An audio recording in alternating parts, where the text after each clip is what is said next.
جب ہم کسی کو شریک کرتے ہیں اللہ کے ساتھ، معبود بناتے ہیں، تو اس سے امیدیں لگاتے ہیں نا کہ یہ کل، جیسے مشرکین امیدیں لگاتے تھے کہ یہ معبود کل ہماری مدد کرے گا، تو کل قیامت کے دن وہ معبود ہی کہہ دے کہ میں اس شرک کو مانتا ہی نہیں ہوں، تم غلط کرتے تھے، تو کیا عزت رہ جائے گی؟ آپ بتائیں نا۔ یعنی ایک آدمی نے کسی سے امیدیں لگائیں کہ اس مصیبت میں تو ہماری مدد کرے گا، اور جب مدد کا ٹائم آیا تو وہ آدمی کہتا ہے تم نے امید ہی غلط لگائی تھی، میں مانتا ہی نہیں کہ مجھ سے امید لگانا تمہارے لیے جائز تھا، تو یہ بہت ہی ایک شرمندگی کی بات ہوگی۔ تو شیطان بھی کہے گا تم نے جو مجھے خدا کے ساتھ شریک کیا نا، میں اس شرک کو مانتا ہی نہیں، کیا مطلب اس کا برحق ہونا مانتا ہی نہیں، وہ تم نے کام ہی غلط کیا تھا، تم غلط تھے، تمہیں مجھے اللہ کے ساتھ شریک کرنا ہی نہیں چاہیے تھا۔ اور اللہ کے ساتھ شریک کا کیا معنی؟ شریک کا یہی معنی ہے کہ جیسے قرآن میں آتا ہے افرأیت من اتخذ الہہ ہواہ، کیا تم نے ایسے شخص کو دیکھا کہ جس نے اپنی خواہشات کو معبود بنا لیا؟ یعنی فالو تو اللہ کو کرنا چاہیے تھا اور فالو خواہشات کو کرنے، تو کوئی خواہشات کو فالو کر رہا ہے، کوئی شیطانی وسوسوں کو فالو کر رہا ہے، تو اس چیز کو شیطان نے شرک سے تعبیر کیا ہے۔ یہ مطلب نہیں کہ شیطان کو باقاعدہ خدا بنا کے اس کے کوئی سجدہ کرتا ہو، ایسے لوگ بھی ہیں لیکن وہ تو بہت تھوڑے ہیں۔ تو یعنی اللہ کے حکم کے مقابلے میں میرے حکم کو تم نے ترجیح دی۔ تو یہ شرک دو قسم کا ہوتا ہے، ایک شرک اکبر ہوتا ہے اور شرک اصغر ہوتا ہے۔ اگر واقعی اس کو معبود بنا لیا تو شرک اکبر ہے، اور اگر معبود تو نہیں بنایا، آپ عملی طور پہ توحید کے قائل ہیں لیکن عملاً شیطان کو فالو کر رہے ہیں، تو یہ شرک اصغر کہلاتا ہے۔ ان الظالمین لہم عذاب علیم، قرآن کہتا ہے بے شک ظالموں کے لیے دردناک عذاب ہے۔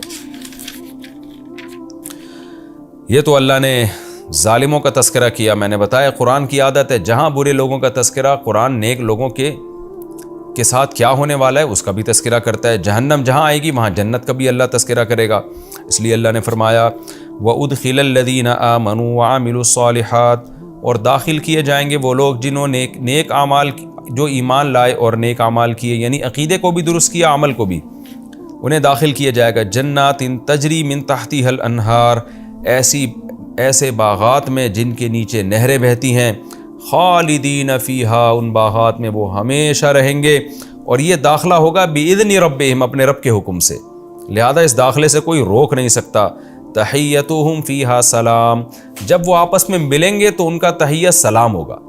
جہنمی آپس میں ملیں گے تو ایک دوسرے پہ لعن تان، تیری وجہ سے ایسا ہوا، تیری وجہ سے ایسا ہوا، جبکہ جنتی جب ملاقات کریں گے تو سلام۔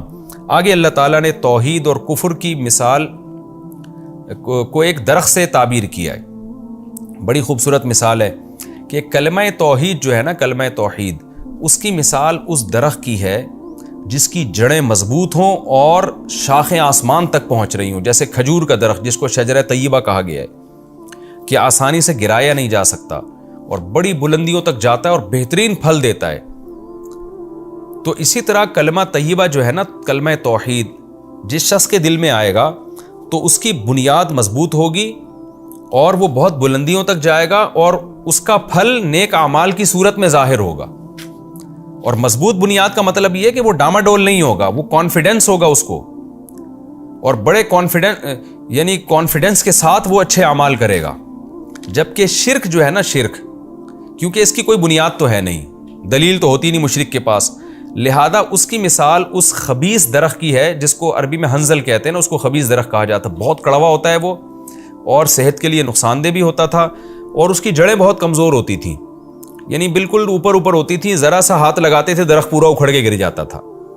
تو اللہ نے فرمایا کہ جو شرک کیا کلمہ ہے نا، اس کی مثال اس خبیث درخت کی طرح ہے، ناپاک درخت کی۔ ناپاک سے مراد یعنی یہ نہیں کہ کپڑوں میں لگ جائے تو کپڑے ناپاک ہو جائیں گے، یعنی نقصان دہ، اس معنی میں اس کو خبیث کہا گیا ہے کہ اس کا ذائقہ بھی برا اور صحت کے لحاظ سے بھی برا، زہر ہے۔ تو وہ کیسے آرام سے آپ دھکا دیں وہ ہل جاتا ہے۔ تو مشرک جو ہے نا، مشرک جو کلمہ شرک اس کے دل میں ہے، یہ بھی کوئی مضبوط بنیاد نہیں ہے۔ لہذا آپ دیکھیں نا، مشرکوں کو ایک جگہ ان کے پاؤں نہیں ہوتے، کبھی کسی چیز کو خدا بنا رہے ہیں، کبھی کسی چیز کو خدا بنا رہے ہیں، کبھی کسی چیز کو خدا بنا رہے ہیں، اور شرک کے نتیجے میں نکل کیا رہا ہے؟ کڑوا درخت۔ تو شرک کے نتیجے میں جو اعمال نکلتے ہیں وہ بھی کڑوے ہوتے ہیں۔ آپ دیکھ لو آج کفر کے نتیجے میں ہومو سیکچولیٹی یہ قانون پاس ہو رہے ہیں، ماں باپ کو اولڈ ہاؤس میں جمع کرانے کے قانون پاس ہو رہے ہیں، رشتہ داری توڑنے کے قانون پاس ہو رہے ہیں، زنا حلال ہو رہا ہے، شراب حلال ہو رہی ہے۔ تو یہ کفر کی شاخیں ہیں یہ، اگر آپ کا ایمان مضبوط ہوگا اور کلمہ توحید پر ہوں گے، کیونکہ توحید کا مطلب ایک خدا کو مانتا ہوں، تو پھر آپ اس کی بھی ظاہر مانیں گے، اس کے نتیجے میں سخاوت وجود میں آئے گی، رشتہ داری جوڑنا وجود میں آئے گا، صبر وجود میں آئے گا، شکر وجود میں آئے گا، اور یتیموں پر خرچ کرنا وجود میں آئے گا، بڑھاپے میں بوڑھے ماں باپ کی خدمت کرنا وجود میں آئے گا۔ تو یہ وہ مثال ہے اس پاکیزہ پھلوں کی۔ تو بڑی خوبصورت مثال اللہ نے توحید کی اور شرک کی دی، کہ ایک کی مثال کھجور کے درخت کی طرح ہے جس کی جڑیں مضبوط ہیں، ہلتا نہیں ہے آرام سے۔ توحید پرست آدمی کو بھی اس کی جگہ سے ہٹانا بہت مشکل ہے، لیکن مشرک آدمی ڈاماڈول رہتا ہے، کیونکہ اس کو اگرچہ وہ شرک پر تو قائم رہتا ہے، لیکن اس کی زندگی کسی ایک اصول پر قائم نہیں رہتی، اور کسی اور طرف دلیل آئے گی ادھر جھک جائے گا۔ آپ دیکھیں نا، جو لوگ بھی شرک کرتے ہیں ان کا ایک خدا نہیں ہوتا، ہزاروں خدا ہوتے ہیں۔ آج اس کو خدا بنایا ہوا ہے، آج اس کو خدا بنایا ہوا ہے۔ ہاں، ضد اور ہر دھرمی کی وجہ سے وہ ایک جگہ قائم رہیں تو ایک الگ بات ہے، لیکن ان کا ضمیر ان کو بار بار ملامت کرتا ہے کہ ہم غلط ہیں، ہم غلط ہیں، لہذا ان میں قرار نہیں ہوتا، اور پھر اتنی کمزور جڑوں کے باوجود جو پھل نکلتا ہے وہ کتنا کڑوا نکلتا ہے۔ تو شرک پر جو اعمال مرتب ہوتے ہیں وہ بہت خطرناک اعمال ہوتے ہیں، اور توحید پر جو اعمال نکلتے ہیں وہ کھجور کے درخت کی طرح۔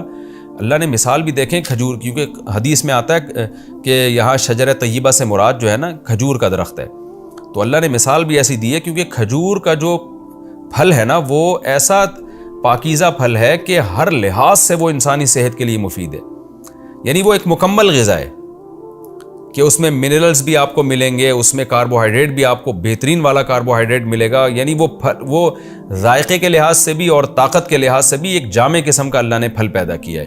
تو اس لیے اس کی اللہ نے ایک مثال دی۔